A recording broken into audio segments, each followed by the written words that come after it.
This is the Happy Rant Sports podcast, in which Ted Cluck and Barnabas Piper rant about old sports, new sports, sports books, sports movies, and anything else related to sports that they feel like. Enjoy. Hey, welcome to the Happy Rant Sports podcast. I am Ted Cluck, joined, as always, in studio by my good friend, my partner in sports radio, Barnabas Piper. Pipe, it has been a long, weird spring and summer. I texted you the other day about kind of the dilemma I'm in vis-a-vis canceling MLB TV and using that as a barometer for my level of hopefulness in general with the world. But yes. I have my fingers on the trigger, as it were, but I have not yet canceled. I'm still waiting, still probably falsely hopeful. But what have you done with your subscription? Have you canceled? I did cancel maybe 2 or 3 weeks ago. It wasn't utter hopelessness that made me cancel, although I am mostly hopeless. It was the fact that why pay full price if they're going to come back with a 60-game season? Yeah. I'm going to assume they're going to have a prorated price at that point. Right. And they're going to be like just scrounging for people to watch baseball, especially because nobody can go to the games. So they're going to roll, if they do that, they'll roll it out with some sort of prorated pricing. Yeah. And so I was like, I'll just sign back up. Yeah. But I'd want my $140 back or whatever it was. Yeah, dude, no doubt. Were they cool about giving you the refund? Yeah, although they make it hard, there isn't a cancel my subscription option. Yeah. You have to contact them and ask them. So they make it a little bit hard. And so I just pulled it up and said, since there's no baseball, I want my money back. And there was no pushback. They were just like, all right, a refund will be processed in whatever, 7 to 10 business. Dude, it's got to be rats off a ship right now for them. That's sad. But speaking of baseball, Piper, we have happier baseball news to talk about in the sense that we are going to be watching an old home run derby today. But before we do, I want to talk about a sponsor. And this sponsor is near and dear to my heart. I don't know about my heart, maybe just my pocketbook. But they are my... The quickest way to a man's heart is his pocketbook. That's generally true. Old wisdom says stomach, but I'm pretty sure it's that's generally true. So our sponsor is Harvest House Publishers. Publishers of my recent graphic novel called The Outstanding Life of an Awkward Theater Kid. It's funny. It's my second in hopefully a trilogy. Hopefully the third one will be a book about a boy and his dog where the dog lives, and it'll be called The Dog Lives. But this release of Theater Kid, I know, man, it's spoiler. It's the book I've always wanted to write, dude. It'll be my contribution to the world of American letters, in that it will be the only dog living book ever written. This one, the Theater Kid book, dude, the release kind of got scuttled by this thing that you may have heard about called COVID-19. If you haven't heard about it, no, what's that? I'm unfamiliar. Be really safe, okay? Stay home and stay safe. Here's what I'm recommending. Stay home for the next 10 years, okay, with a mask on. And if you disagree with me, then you're a monster or Satan. That's what I've learned from social media about it. But anyway, my book release got scuttled by that. Finally, influencers got their copies, launch team people got their copies, so hopefully we'll see a little spike in sales. But it's called The Outstanding Life of an Awkward Theater Kid. It's for middle school age readers, and it's got pictures, it's got a story, it's got a little gospel. It's very funny. Piper, your daughter got the book. Yes, so I got my influencer copy and handed it off to the appropriate reader in the household, my rising middle schooler. And she took one look at it and was like, she laughed at the title, Awkward Theater Kid made her chuckle. Good. And then she just dove into it. So she read it on the 30-minute drive started reading it on the 30-minute drive to church yesterday. Solid, dude. And she makes it about a chapter or two in and she goes, is this book about you? No way. She thought it was about you. She thought the dad in the book was me. Oh, fascinating, dude. Why? Let's not dive middle into schooler. That for a minute. She goes, so this dad makes fun of middle school boys' names. He doesn't believe his kids when they claim they're sick. And he reads the Bible a lot. That sounds just like... Dude, that's solid dad stuff right there, honestly. And shout out to Father's Day, which was yesterday. Dude, it's so funny she mentions that, because the dad in the book is basically... It's kind of like half based on my dad and half based on me. all the good stuff. That's what I told her. I said, well, that must mean I'm very similar to Ted and probably the original Ted. Exactly, dude. So all the good attributes come from my dad, and all the miserable stuff. And she commented on the love of football as well. She was like, makes fun of middle school boys' names, doesn't believe kids when they claim they're sick, reads the Bible all the time, and loves football. It sounds like you. Dude, solid. And I was like, that sounds a great compliment. And then she audibly laughed out loud at 4 or 5 different points, which means you have hit the nail on the head with the target audience. Well, I love it, dude. Tell your daughter I said thank you for reading, and tell her I said thank you for creating multiple Amazon accounts and giving it 5-star reviews, as I'm sure she'll do. So yeah, I will take her review to Amazon on her behalf. I love it, dude. Thank you. So yes. Cat's out of the bag. We do have a partnership with Amazon for this book. So once again, Jeff Bezos, business partner, longtime business partner. Hopefully this will benefit both of us. And, I don't know how he's doing financially with all this, but I know that I could use the benefit. Piper, one more real life sports breaking news item before we get into Home Run Derby. As you know, if you've been listening to the show for the past 5 or 6 months, I've been doing padded spring football in the backyard with my son Tristan, who's now a super jacked 210-pound college prospect, and he's 210 pounds. Yeah, dude, he's yoked. I mean, I haven't seen him in a couple of years. So, a lot can happen, but I'm 6'2" and just over 200, and I don't think I'm very small. He's a truck. Well, and he carries it well too. That's the thing. It's not a bad 210. And he's got the legs of a 240-pound LaVon Kirkland, and once his upper body catches up, he'll be yoked. But all of this to say, we've been doing increasingly intense spring football in the backyard, and I've been having to go harder and harder to keep up with him. And about a week ago, we were doing a one-on-one pass pro where he was, and we run it just like a college practice. So we're doing these, we got cones up and the whole deal. And I was playing guard, and he was pass rushing, blitz pickup, as an inside backer. And he decides to just bull rush me with a 7-yard head start. And and he hits me. He just runs through my face, right? He hits me forehead to forehead, runs through my face. And I've been feeling kind of concussion-y ever since. And it's not a great feeling, Piper. I'm not going to lie. It's a little disconcerting, but college football coaches. Are you? But aren't you proud of him? I'm super proud of him, dude. I'm super, super proud of him. And it's the silver lining in feeling headachy and nauseous every morning for the last week. The silver lining is my kid's ready, he's ready to play college football. So if you are a college football coach and you're listening to this podcast, which I know you are, actually we had somebody tipped me off to this. The head coach of Southern Illinois college football followed us on Twitter. So we do have college football coaches in the fold. You need to come to Humboldt High School in Humboldt, Tennessee, and check out my son this season. He gave me a concussion, which means that he's ready. So a little deep dive into high school sports. Yeah.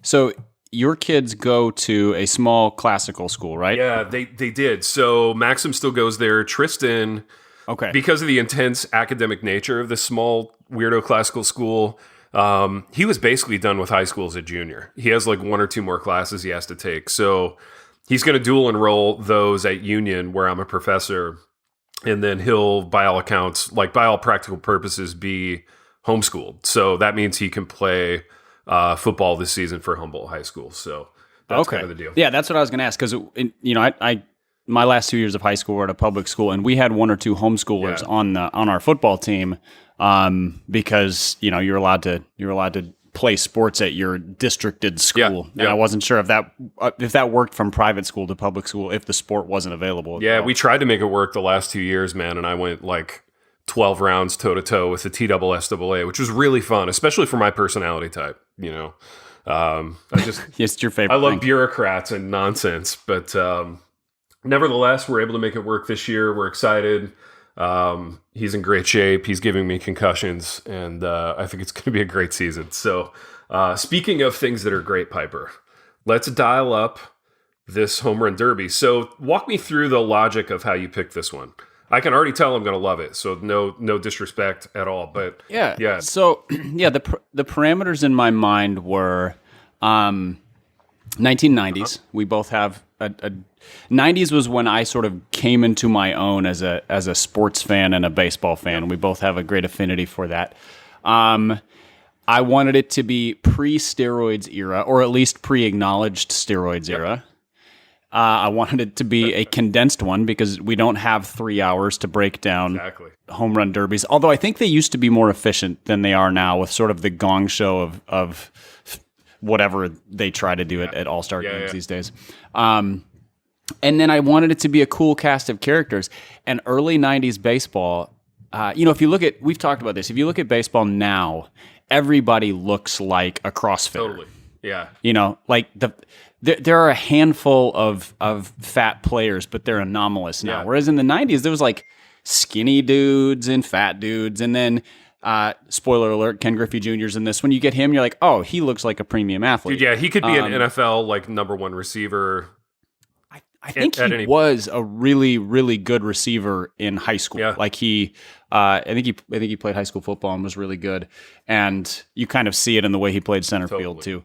But so yeah, it was basically just that. I was like, I want a condensed one with awesome characters from pre-steroids era 90s. And so we landed on 1993 at Camden Yards. And I think Camden Yards it was their first All-Star game that they hosted. Yep. So, kind of the first of this new era of stadiums that are pretty great. Oh, They're, great viewing experiences, but have sort of a classic throwback feel. Yep. Yeah, we'll get into stadiums. I've been to 2 or 3. For sure. Yeah, I've been to Camden 2 or 3 times in the last few years, and it's a great place to watch a game. It's 20 whatever years old now, and it holds up really well. I wanted to ask you about that. Does it feel dated at all in that it was like the first wave of these quote unquote new stadiums? Or is it holding up? I mean, it doesn't have all of the kind of shiny amenities that some of the newer ones do. But the thing about baseball is great without that stuff. So what Camden Yards does great is it simplifies the viewing experience down to like you and the smell of cooking meat and and just a good viewing experience. So all of the seats are, they can fit a full-sized adult human and they all face the field appropriately, unlike some stadiums. Some of the old stadiums are like be sideways and stuff. Yeah. There's not really a bad seat in there. It's not because it's not huge. Yep. And then they just did the really cool thing where they built it right up against this. I think it was a freight warehouse back in the day. Nice. So the right field fence, and then there's some seats, and then there's a little sort of a walkway. I think it's called Utah Street out there. And then this big brown brick warehouse, which is heavily featured. And it's just a really cool background, kind of like the Green Monster or the Scott, outside of Wrigley, you have just sort of the neighborhoods, and you have these very scenic things. This is theirs, and they did a really creative job with it. So it holds up. It feels very classic, and just a fun place to watch a game. I love it, dude. Yeah, watching a game, man. That's something I look forward to doing in 10 years. I'll be 54 once we've eradicated all illness and disease from the face of the earth. So before we dive into this, is baseball going to survive? I don't know, dude. That's a big concern of Rob Manfred at all, mostly the owners, as far as I can tell, are just... I don't even know if they're shooting themselves in the foot at this point. It's like they're kneecapping themselves. Yeah. They've got a gun to their own head at this point. Yeah, totally. I don't know so, real question, do they have... And I don't know where they would get this, but stay with me. Do they have an inflated sense of how well their sport is doing? You know what I'm saying? Because everybody else seems concerned about what you just asked, and I am too, but... Like the people who have the biggest stake in it don't seem to be that concerned about it. So maybe they know something we don't. I think there's a combination of extremity on both ends. The people who say baseball is going to fail. I was being facetious with that question. Sure. I do not think baseball is going to fail. I do think it will struggle, just like it did after it was strike in '94. Yep. It took a while for the game to bounce back, and then it took 2 steroidal monsters to make everybody excited about the game again. It took Anadrol 50 to bring the game back. So yeah, and we'll probably need some steroidal monsters again in, a few years to refresh the game. So I don't think it's going to go away, but I think the extremity on the other end is that the owners don't realize that they're not too big to fail. Right. There's no, like, you don't have a critical mass that just creates like gravity for success. Yeah. People will just walk away. They'll change their habits. They're not going to put their money in, especially if they hate you. Totally. And nobody likes watching billionaires haggle over dollars, and it makes us hate them. Yeah. So, and that dynamic has been the one thing that has hurt the sport in the past. So it follows that it would hurt it again now, if they're not able to work anything out and get a product on the field at some point. Pipe. Let's talk about happier times in baseball. yes. I'm queuing this. The season just before the strike. Yeah, that's right, dude. I'm queuing up this home run derby. I'm 5 seconds in, so get close to there and then tell me when to hit play, and I'll play it. All right, 1 sec. Make sure mine's gonna work here. All right, I'm at 5 seconds in too, so we can go. Let's go 3, 2, play. First thing I notice is this amazing clip art graphic. Look at that graphic. You know what I like about that? The Gatorade logo. I think I was on the Gatorade thing last time. Oh, look at the first guy they show. It's Cecil Fielder. What a body, dude. What a build. And then Barry Bonds pre-size 14 head. This was like mid-size Barry Bonds. This was when he was like a Toyota Camry, Oh man, it's Albert Bell. Yep. I think that's Juan. What was this? Was it Juan Guzman? I don't know. The guy for the Rangers who just. Dude. All right, and then we got Joe Morgan. Is that Tim McCarver? It's Mike Patrick, dude, and I love a little bit on Mike Patrick. He has my favorite voice. He was always the voice of like ESPN Sunday Night Football when I was growing up as a kid. It was always Mike Patrick and Joe Theismann, and I just think he has a fabulous voice. And Joe Morgan, who has been there was a whole website dedicated to, it was called firejoemorgan.com. And you know who started it? Is it Michael Schur? The same guy who created, I think he was involved in The Office. Okay. And then he was involved, it was Parks and Rec, and then The Good Place. Oh, fantastic. So the writer, showrunner of those, he's the one who created the website Fire Joe Morgan. Amazing, dude. Oh, the graphic of the dimensions is great. It looks like an old architect. We need to bring back 90s graphics. These are amazing. See, look at this shot of the right field with that warehouse. It's so beautiful, cool. Dude. It's beautiful. Yeah, what a great idea. And then some Buck Martinez. There we go. There's a report I haven't seen in a while. Nice, dude. Sporting some great like late 80s feathered hair. A lot of time with a blow dryer for Buck. Did you see the little plaque in the ground? Yeah. I think they said that was the longest home run hit, or maybe it was the first one. It was Mickey Tettleton. That's it. Love it. That's an early 90s baseball fan. Yeah. It's just... Pipe, did you ever go through a phase personally where you used the blow dryer? Nah, I never had. A blow dryer. I did have enough hair, but my hair's so fine that it would have just turned into like feathers on my head. Dude, my college roommate Kirk Logan, shout out Kirkules. He was a big blow dryer guy. He had that feathered kind of late 80s hair, even though it was 1996. David Justice, dude, like prime David Justice.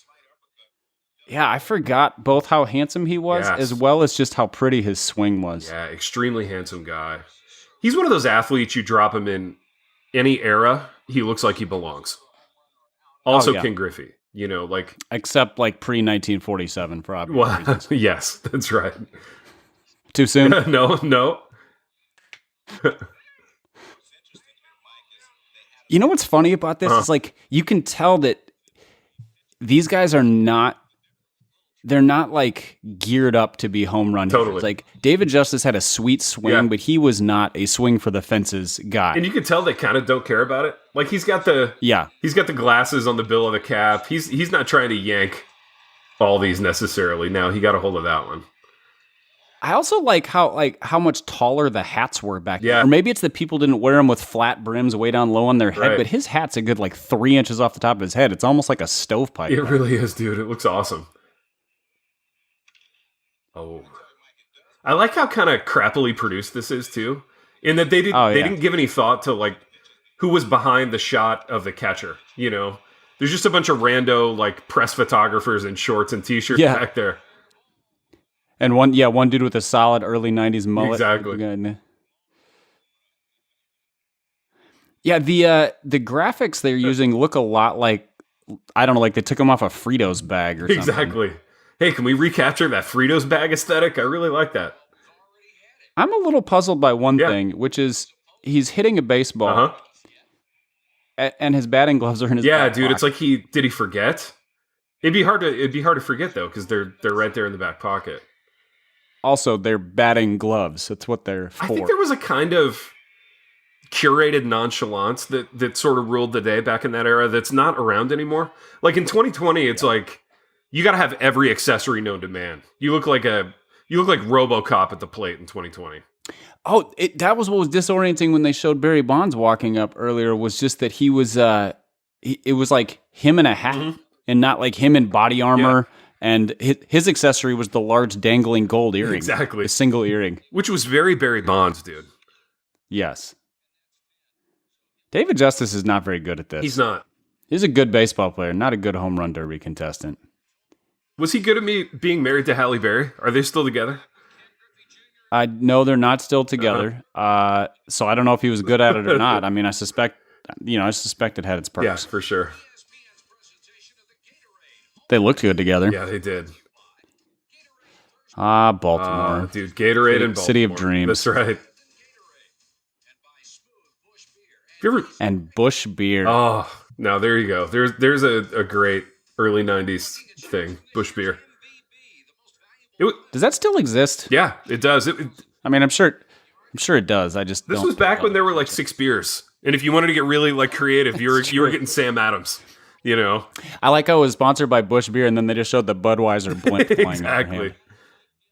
Albert Bell, formerly known as Joe. Oh no, we got Mike Piazza. Oh, Piazza, great skip mullet. Bell? I guess they did, man. This is how they cut this together. They just skipped. Only one swing for Piazza. I think they're just skipping the guys who didn't hit any homers. Gotcha. Griffey with a backwards cap. We got Griffey with the backwards cap. Just hitting bombs. Put one into orbit. Yeah. That one, not quite off the building. Dude, Griffey made everything look nonchalant. Yeah, even hitting baseballs like 512. Dude, exactly. Yeah, what is it about his swing that is just the most beautiful ever? Dude, I don't know. I'm trying to put words to it.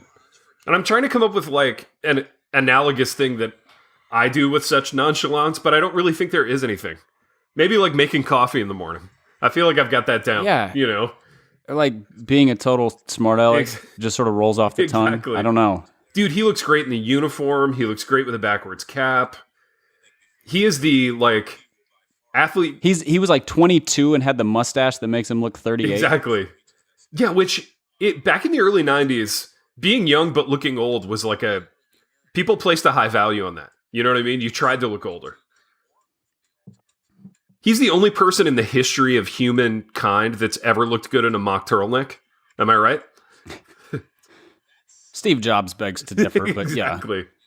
I don't know if he looked good as much as he did. It was just iconic. Yeah. Dude, he's just crushing these, and he's putting them all in the same spot. Yeah, he's the one guy who's like, I was built for this. All the other guys were like, I usually just try to line base hits, and now I'm trying to hit him over the fence. He's even taking pitches. Yeah, exactly. Good eye, Ken. Like, no, I'm lining this thing up. You know who I want to know the story of in this whole thing? The pitcher. How do you get that job? You know, just serving up meatballs for the home run derby. Little Bobby Bonilla sighting there, too. Solid, dude. Yeah, that's the thing is I think this was just like someone's pitching coach or whatever who's out there doing this. Whereas now it's like so-and-so's great uncle. Right. And that kind of thing. Dude. They're always trying to make a story out of it. How would you like to be Bobby Bonilla? Famous for basically being overpaid and underperforming. That's his legacy. I wouldn't mind it, honestly. I could live with that. Yeah, I mean, he was a good player for a few years, but then he got it was like a $25 million contract spread over 25 years. And so I think it's early July. It's gone down as Bobby Bonilla Day. I love it, dude. It's because he gets $1 million payment, and it's through the next 4 or 5 years still. He got the contract in maybe 2000. It's coming up, dude. Or It'll be the only real-time sports thing we can celebrate here in a few weeks. Bobby, we should do a Bobby Bonilla release. We should. Dude, Bonilla. You hear typing? It's me. Bonilla It's me looking up Bobby Bonilla Day. He had a good build, dude. I don't think he was a roid guy either. Are you seeing ads right now? No, I'm seeing some guys in the dugout. I'll pause it. Okay. Nope, we're good. Okay. We're caught up. Oh, who is this? Oh, Greg Jeffries. Yeah. Wait, he's in this? Okay, I was wrong. Bobby Bonilla Day is July 1, so I was right about that. He gets paid $1.19 million until 2035. Dude, what a great day for Bobby Bonilla. Man, that's amazing. Dude, what do you think of that old Mets uniform? I love it. I think it's one of the prettiest in baseball. Yeah. You know what baseball needs more of? This. I like this version of the Mets uniform, but just pinstripes in general. I I know the Yankees kind of hold down pinstripes, but like the Twins used to have a pinstripe uniform. Oh, dude, yeah, it was sharp. It was really sharp. Yeah, I'm not sure how they cut this particular condensed version up, but they're just showing like 2 swings from some guys. Dude, I got to tell you, and the Rangers have one of the most boring uniforms in baseball right now. I like this iteration. Yeah. With kind of the racing stripe down the shoulder, the script Rangers on the front. Dude, look at the mullet on that guy. Juan Gonzalez. Look at the guns on that guy. Like, he was a straight up just masher. Like, he was basically like, I'm here to take names and hit taters, and that's all he did. And for several years, he was just a monster too. Yeah, dude, built like a comic book hero. Oof. Ooh. Off the Sheraton Inner Harbor sign. Yeah. Over the lower bowl of seats. Right. Dude, yeah, he's yoked. Which is why I said pre-acknowledged steroid era. Body by Anadrol 50 right here, I think. I like that old Rangers hat with just the big block. Dude, I love it. I've got one of those actually. My grandpa got it for me. He had a friend who was a pro baseball scout who would send him swag from time to time, and it would make its way to me. Dude, look at Piazza in the dugout. Yeah. Do you see the way Cecil Fielder wore his hat? I missed it. Where the front is like 6 inches high, but then it's like collapsed in the back. It's such a that's the way my grandpa used to wear his hat. Amazing, dude. Dude, nice play on that one by the outfielder there. Yep. Oh, that looked a lot like Juan Gonzalez in the outfield. Yeah, exactly. I like how they all grimace because they're like, didn't quite get a hold of that when it was only 440 feet. Exactly. Piper, how do you feel about dudes with earrings? Can we have this conversation?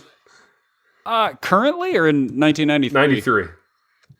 In 93, it was really cool. Yeah. Like, that was the era of it was a thing. Dude, if you had come home from, like, I don't know, baseball camp in high school with an earring and a mullet, what would John Piper have done? What would his response to that have been? I don't think he would have batted an eye at a mullet. Yeah. One of my brothers pierced his ear, and it was a point of contention between my parents and him. Not like antagonistic. Sure. Just they weren't big fans. And he did the single ear piercing, which was a very early 90s thing to do. There was a time when it was like, if it's in your right ear, you are gay. Yeah. If it's in your left ear, you're straight or whatever. Yeah. At least that was sort of the urban legend of ear piercing. Dude, it totally was. I remember that urban legend. In fact, I think Gonzalez only has the left ear pierced, judging by what is catching the light. Did you know he hit 434 home runs in his career? Man, that's impressive, dude. I don't think of him as... He had a 295 career batting average. He was really good. He was.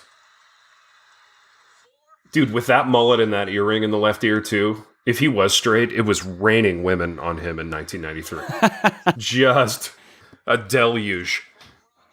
Yeah, for 6-time Silver Slugger, 2-time MVP. I forgot about that. Yeah. He led the league in homers in 92 and 93. So this season, he hit 46 homers and led the league. Yeah. But then his career high was few years later, it was 47. So he hit over 40 1, 2, 3, 4, 5 times.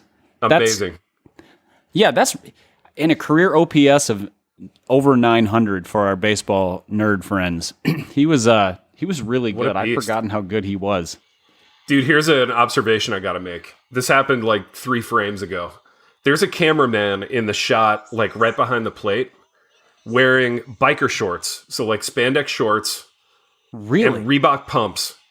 Like from the waist down, that's the early 90s-est thing you could have ever worn. Remember Reebok pumps, dude? Yeah. And remember when people would... Yeah, is it D. Brown who made them famous by pumping them up before winning a dunk contest? I might be a couple frames behind you. I just had to skip another 3-second ad. Oh, no worries. If I'm commenting on things that you already saw. What are you looking at now? I'm looking at the Gatorade Home Run Derby logo. I'm looking at an up-close face of who I believe is that Bobby Bonilla? I can't tell. Very close on the side of a man's face. Yeah, you might be a couple frames behind me. I'll pause for a second and let you catch up. All right, I'm seeing the Home Run Derby logo right now. All right. Gonzalez and Griffey tied in the lead with 7. All right. Now I'm looking at Barry Bonds. Mike Piazza didn't hit any. Oh, Barry Bonds. Choking up on the bat. He started that early. That's right, dude. Yeah, this is like mid-steroid cycle for Barry Bonds. He wasn't like tiny and live like he used to be, but he wasn't yet like, Cro-Magnon. I think he won the NL MVP this year and just destroyed the league. He was an amazing player, dude. He was amazing before. He really was. Yeah, he really was. Yeah, he led the NL in homers with 46 this year. 126 walks, 123 RBI, and this was everybody takes a ton of walks. Yeah. His on-base percentage was .458 and his slugging was .677 in 1993. Amazing, dude. So let's see, that was what, 8 or 9 seasons before he broke the home run record. Yeah. Yeah, he was patently unlikable guy too. Like just hard to like. Oh, yeah. But great. But that it's so good when sports has guys who are really good that you can't stand. Exactly. Like, we need those We guys. really do. Cecil Fielder. Here's my guy right here, man. Oh, I loved Cecil. Coming soon to a softball diamond near you, that body. Yes. Dude, we have this... Just put your lower body into it, Cecil. We had this guy in my hometown who was built like this. My dad and I, when I was a little kid, we used to ride our bikes down to the local softball field to watch this guy hit. Yeah. His name was Bobby Banter, and he was built like Cecil Fielder. He was like 350, huge chaw tobacco in, was like a former Blackford High School football star for real, but he had settled into a life of local home run hitting on the softball diamonds. They used to do this thing sometimes as like a pregame kind of show at the Metrodome when the Twins played there, where they would bring in, they were like a traveling professional group of softball home run hitters. Oh my goodness, dude. And so they would, they're out there with their juiced up aluminum titanium bats. There's Prince Fielder as like an 8-year-old or whatever, also a great baseball player. Yeah, and they're launching them into the back rows of the upper deck. And these guys are, they're 6'1" and 240 pounds, and it's all from the waist to the lats. Exactly. Just monster thick dudes. Dude, look at that Tigers jersey too. I feel like there's almost like a collar on it. It almost looks like a polo. Yeah. Like you could go to a business meeting in that.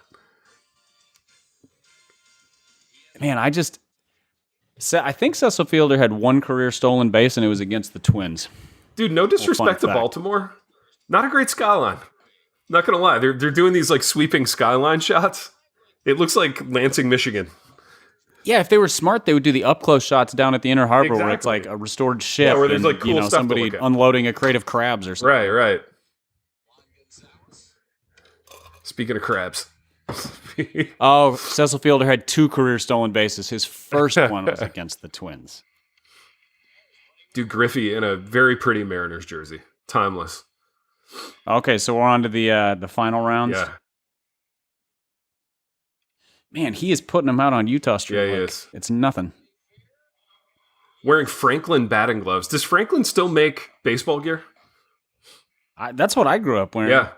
And all the rich kids wore Easton, and I wore Franklin because you could buy them at Target. Exactly. Same.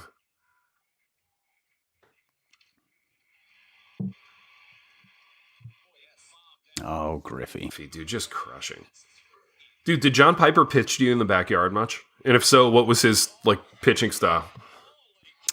We had kind of a small backyard because we grew up in the city, so we had to change the rules. We would walk up if we wanted to hit. We walk 3 or 4 blocks to a local park, and he would. Oh, I think Griffey just hit the warehouse.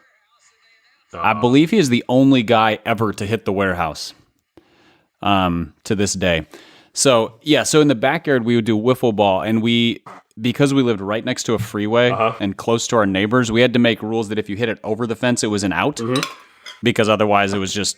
You're bouncing it off the neighbor's garage constantly and stuff. But no, my dad, we would go down to the local park and play. Nice. And he would pitch to me pretty regularly. It was fun. Nice. More of a speed guy or a location guy? More location. He was trying to let me get my hacks in. He wasn't trying to get me out. Like the Greg Maddux of Reformed preachers. Ooh. Yeah, he was much more interested in helping me with my hitting technique than he was, trying blowing to him by smoke you. a fastball past me. He had an infielder's throwing style too, where you just cock the ball from your ear. Yeah. You don't wind up with a big. So he didn't have the big monster arm. More accuracy than power. Yep. I feel like Mark Driscoll would try to blow it by his kids every time. Yeah, and then if they ever said anything, he'd ear hole them. Exactly. Little chin music. Right. Talk back to your dad. Oof, that one sounded good. Yeah. Juan Gonzalez, man. Dude. I'm just keep marveling at his biceps and his hair. Can we see what he looks like now? I bet we can. I bet we have that technology. I wonder if the internet can oblige. I'm looking it up. Juan Gonzalez, all right. Boy, he put that one to the batter's eye. That was a shot. Okay, I thought this was the guy. I think he's still low-key, playing. I think he should... Julio Franco is low-key playing now at 60. Yeah. So Juan Gonzalez Juan is 50. Too? And there's a picture of him in, a uniform here. Yeah, for the... it looks like maybe a small professional team in... Yeah, Puerto Rico or somewhere. Well, in Puerto Rico? Dude, I love this.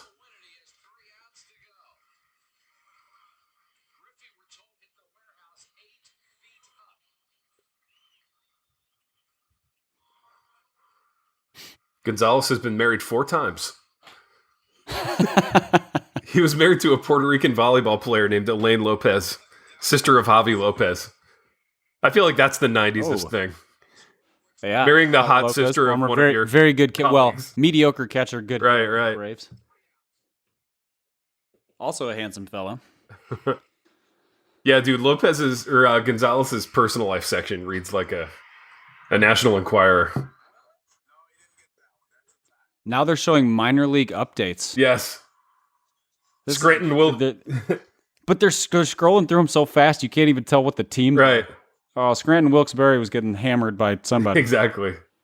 And then I saw a something 900 about number for Cheney ESPN if you want to get scores. 95 cents per minute. ESPN had a 1-900 number? They just flashed an ad for it. Dude, I love that. That's the 90s-est. Oh, it's amazing. Yeah. I feel like Gonzalez has been up for 25 minutes. I think they just skipped around and came back to him. I feel like Gonzalez's family cut this highlight package together. Yeah. Yeah, I'm a little disappointed we didn't get any Albert Bell because he was he was so good for a few years. I think he's the only guy ever to hit 50 homers or maybe it was 50 homers and 50 doubles in a season. And a legendary 90s baseball jerk. Oh, yeah, just an angry, unhappy man.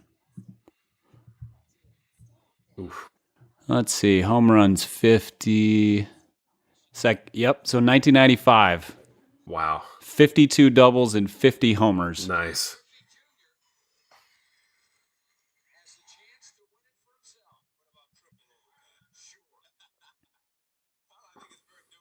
Dude, were you a hat backwards guy? No, I was not. I never was. Yeah, I was and still am to this day. Like for a guy with long hair, it's the only way that a ball cap like really looks good. Unless you because otherwise you have to like pull the ponytail through the little thing in the back, exactly. and then you look like a roadie. Exactly. No, I never was, and I'm not now because I have kind of a baby face. So if I wear a hat backwards, I just look like somebody who's already looks younger than I am a little bit, and then I look like I'm trying to be younger than You that. look like a toddler in a suit. Yeah, it's a very strange, a very strange combination. Plus, it was always a very bro-y thing when I was growing up. Yeah, still is. And it was, and I just wasn't big on the bro-y thing. Yeah. Got Griffey again. This is just the Griffey and Juan Gonzalez show. Griffey's like, we got glimpses of some others. Low-key smiling as he hits every ball, as though it's like the most relaxing thing imaginable for him. Oh, Juan Gonzalez just won. Yep. Not smiling, just like, yes, I was built for this. Exactly, literally built for this. Cycled on to roids. Everything is great. Dude, that was fun. If you could bring back like anything from that era to baseball, what would it be? Besides steroids, which is probably what they'll need to bring back to save it. Yeah, honestly, I'm not opposed to steroids in baseball. We've had this conversation. Yeah. I mean, as long as everybody's playing by the same rules. Oh, exactly, dude. Man, one thing from that era, I think it would be just the uniforms are really good. They are. The thing is, I realized about that, those are all, they wore different uniforms for batting practice. Yeah, Those are all like BP batting jerseys. jerseys. Yeah. I think I would bring back the uniforms that fit. Yeah. Yep. So like they all wore pants that were like snug and looked athletic. Yeah. Even if they were not an athletic build. Like Cecil Fielder wore the same ones and you're like, he got poured into those. Now they wear pajama But pants. as opposed like Manny Ramirez is the quintessential pajama pants guy where they like wrapped under his heels. Yeah, I hate that, dude. I hate Like Bryce Harper does it and whatever. Yeah. I'm like, yeah, just bring back those, and then also the guys who wore high socks and stirrups. Stirrups were great because there's like Greg Maddux wore stirrups his whole career, and he was so dorky looking, and it was perfect. I love stirrups. I'm pro stirrups. I think I would bring back divergent body types. You mentioned this in the intro. If you bring back steroids, can you do that though? I don't know, man. Cecil Fielder was still around, and I don't know. I feel like that was not the golden age of divergent body types because there were like the 40s and 50s too, obviously. But like, I feel like in the 60s and 70s, everybody was kind of skinny. Everybody just looked like they smoked a lot of cigarettes, you know? I was going to say cocaine and cigarettes and uppers will do that to Exactly. you, Everybody's metabolism was like spiking in the 70s. Haggard, bags under their eyes. Dude, totally haggard. Fairly slender. Like out till 2 a.m, doing coke, drinking bourbon, you know? And then that kind of like gave way to either steroids or fat dudes in the 90s. And the late 80s, early 90s was when it started to look kind of like a church softball league where you have like a few guys who are like, you shouldn't be out here. You're not in good enough shape. Yeah. But you find out that they can really throw or have really good hands or can really smoke the ball. Yeah. And then you have a range of athletic bodies. Yeah. And it's hard to imagine somebody like Cecil Fielder or Kirby Puckett in today's game. And Kirby was not a fat dude. He was just built like a fire hydrant. He was round, but it was all functional. Yeah. You know. Dude, heck, Tony Gwynn, same thing. Oh, yeah. And that's the other thing is I would bring back divergent hitting styles. There you go. Just to watch the game. Because as much as I understand and appreciate the statistical significance of like homers have the most value, so elevate the ball and whatever, I miss Tony Gwynn and Ichiro and Kirby Puckett and these guys who were just like, no, I'm just hitting the ball in a straight line everywhere and, hacking at everything. Yep. So, yeah, I heard a stat the other day. I don't know if it's true, but Kirby Puckett has the highest career batting average by a right-hand hitter. I think it was born after World War II. Wow.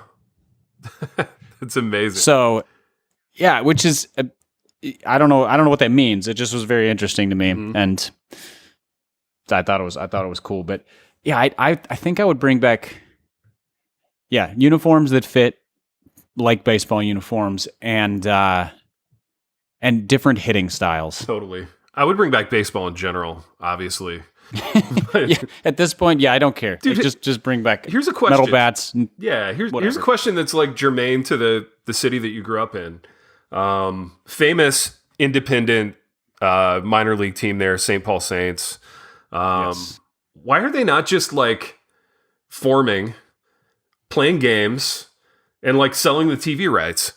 I feel like that kind of thing, because they're not beholden to any like oversight or organization or whatever. They're beholden to being dragged by the internet for trying to kill the universe. Yeah, but like I don't know. Like, call me a cockeyed optimist. I feel like that would blow over. Yeah, I don't know. And I'm sure they've like weighed this out and decided that the drag factor would not outweigh the coolness of just having a baseball product to put on TV. But I think the other thing is, I mean, maybe they could make enough money from a TV contract for that. Though, those places those leagues and teams don't tend to be terribly profitable, right? And so if they're running on shoestring budgets, it might be tough to pull off. That's true, definitely, dude. So how is speaking of being dragged and public opinion and all that, like how is like the Korean Baseball League able to put a product on the field at this point? And granted, we don't live there, so we're not hearing about like positive COVID tests among their players, and I'm sure there's the kind of locational dragging that's happening there. But I see these games on ESPN every week. They seem to be doing pretty well. Like, what's the difference? You know what I mean? I wonder if it's. I mean, without getting into opinions on how the virus has been responded to. No, we have my understanding. Yeah, none. I have zero opinions about anything. This is just a reporting podcast. Right. My understanding is that South Korea did a much more rigorous job very early in kind of stopping the spread of the virus and shutting their borders. And so it's been much more diminished and or eliminated in their country. Yeah. And so, it without getting into how they did that and whether we would be able to do the same thing, I think that's it. Like, they're just at a place where there is less obvious risk to hosting those games. Yeah. And I mean, I was in a restaurant the other day, which is a thing we can do in Nashville that some cities still can't. So sorry, guys. Yeah. And they had Korean baseball on, and I was just mesmerized. I know, dude. Because I'd forgotten what it was like to just watch like pitching and catching and swinging and running. It was beautiful. And I didn't know any of the players, and I couldn't hear it. I was just like, I don't care. It's baseball. I know it's familiar. I know it. It just feels like nice to have it on in the background, for sure. And nice to go to a restaurant, dude. What a great experience. Things we took for granted. And honestly, so to put a little lipstick on this pig. Yeah. The dining experience now is almost nicer. Yeah, talk about that, dude. Because everybody's a little bit more subdued. Yep. There are only half the tables in every restaurant either being used or they've just removed them altogether. So you're not sitting you're not bumping elbows with the person behind you or like listening to their annoying, first date conversation where he tries to impress her. And everybody's kind of minding their own business and generally keeping away from others, which I like not being annoyed by strangers. So it's just created, you sort of go in, you kind of dine in your own little bubble with the people you came in with, and it doesn't feel oppressive. It just feels like quiet and relaxed, which is really nice. Dude, I 1000% agree. And in fact, when we get back to full on normal, I'm actually going to miss that a little bit. We'll end with this, Piper. What's the worst first date conversation you've ever eavesdropped on? KK and I have several of these over the years. I would have to go back and look at Twitter, because usually when it's that bad, I live tweet it. Nice. because why wouldn't you? Yeah. I feel like I overheard a discussion. So I saw the people meet, so it's like the awkward hand. He goes in for the hug. Yeah. And she kind of gives like the handshake and pseudo stiff arm. Yeah. So nice to meet you kind of thing. And at some point they got to talking about ovaries. Oh, wow, and I don't remember. I wasn't all the way tuned in, but it was some conversation about that. But it wasn't like they were meeting to study for for like a med school anatomy and class. physiology This was, exam. Yeah. Yeah. This wasn't that. That's right. And so then it turned ovarian, and It turned ovarian. You know the date's going well when that happens. yeah, and it's either going really, really well or really, really bad. Like exactly, dude. It's one of the two. Oh, so true. So KK and I we were at this Indian restaurant in Chattanooga not too long ago, actually, and same deal. We saw the whole like greeting, nice to meet you. Clearly, they were dressed for a date, and then the guy starts going in on all of everything he can't eat, right? So he's going in on all his food allergies, but like what it does to him physiologically, and he's getting he's getting real like gastrointestinal, and KK and I are just dying. And it had been a long time since I'd seen a first date done that badly, you know. Yeah, and it's like, has this guy like has he never watched television? Like at least you watch TV and movies, and you have some semblance of how like a first date is supposed to go, and it never includes like. You know, what happens to your stomach when you eat gluten, you know, but, yeah, it was a lot. It's one thing to be like, to give somebody the heads up that you have dietary restrictions, be like, oh, I can't order that. Yeah. And you just leave it at that. Right. You know, or just order. that what might you be a order, red flag on, you know? Yeah. No, it was great. It was like a point of conversation.